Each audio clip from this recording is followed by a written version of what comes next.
de la cloche. Et nous sommes très heureux d'accueillir Sibelga pour cette première émission d'obligations qu'ils ont faite, parce qu'en fait c'est la première fois que vous faites moins appel au crédit bancaire, mais que vous décidez de faire appel au marché.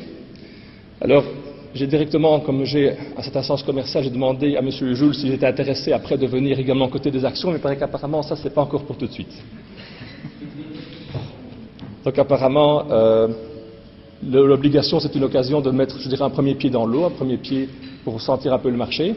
Alors dans ce cas-ci, vous avez fait une émission avec des coupures de 100 000 euros, c'est-à-dire une obligation qui est destinée aux investisseurs professionnels, mais peut-être qu'à terme, vous ferez d'autres opérations avec des coupures un peu plus petites pour le grand public.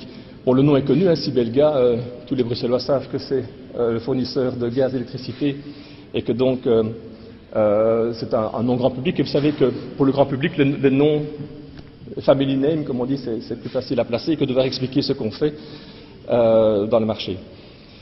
Donc c'est une première opération qui s'est bien passée puisque vous avez levé 100 millions pour 10 ans. Alors 10 ans c'est aussi une très longue période. Jusqu'à présent on n'a pas encore d'expérience d'avoir des obligations si longues surtout que nous avons relancé le marché des obligations.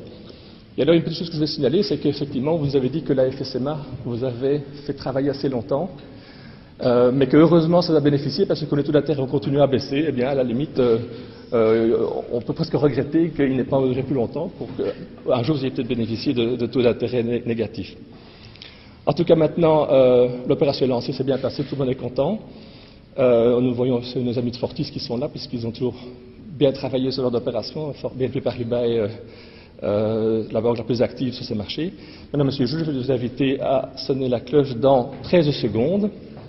12, 11, 10, 9, 8, 7, 6, 5, 4, 3, 2, 1.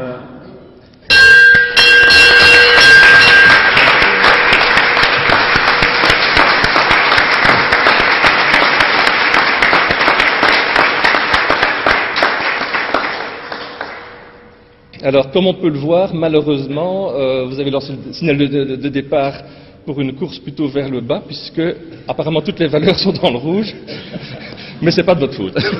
On ne vous en veut pas. On a écouté la radio avant de venir. Mais effectivement, c'est une première émission pour Sibelga.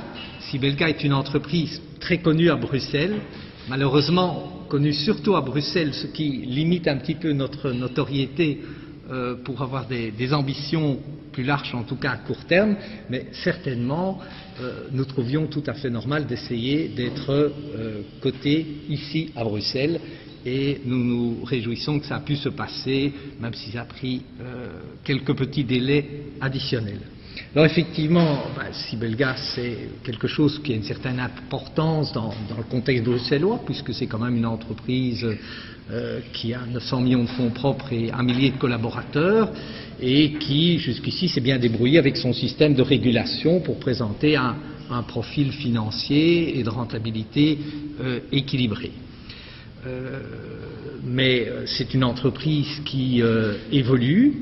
Vous savez qu'un de nos deux grands actionnaires, Electrabel, a renoncé à sa participation fin décembre et que nous recherchons à remplacer quelque part cet actionnaire par un autre actionnaire qui pourrait avoir un apport spécifique à côté des pouvoirs publics.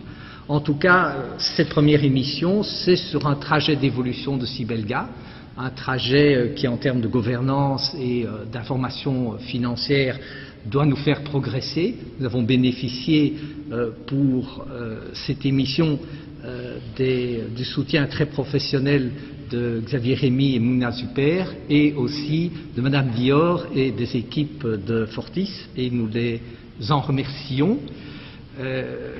Les prochaines étapes pour nous, c'est effectivement regarder vers les investisseurs qui pourraient être tentés d'investir en fonds propres chez nous et en fonction des décisions de régulation, des décisions fiscales qui pourraient survenir dans les prochaines années, examiner comment optimiser notre structure financière et donc peut-être se retrouver ici dans un certain temps pour d'autres opérations. Merci beaucoup.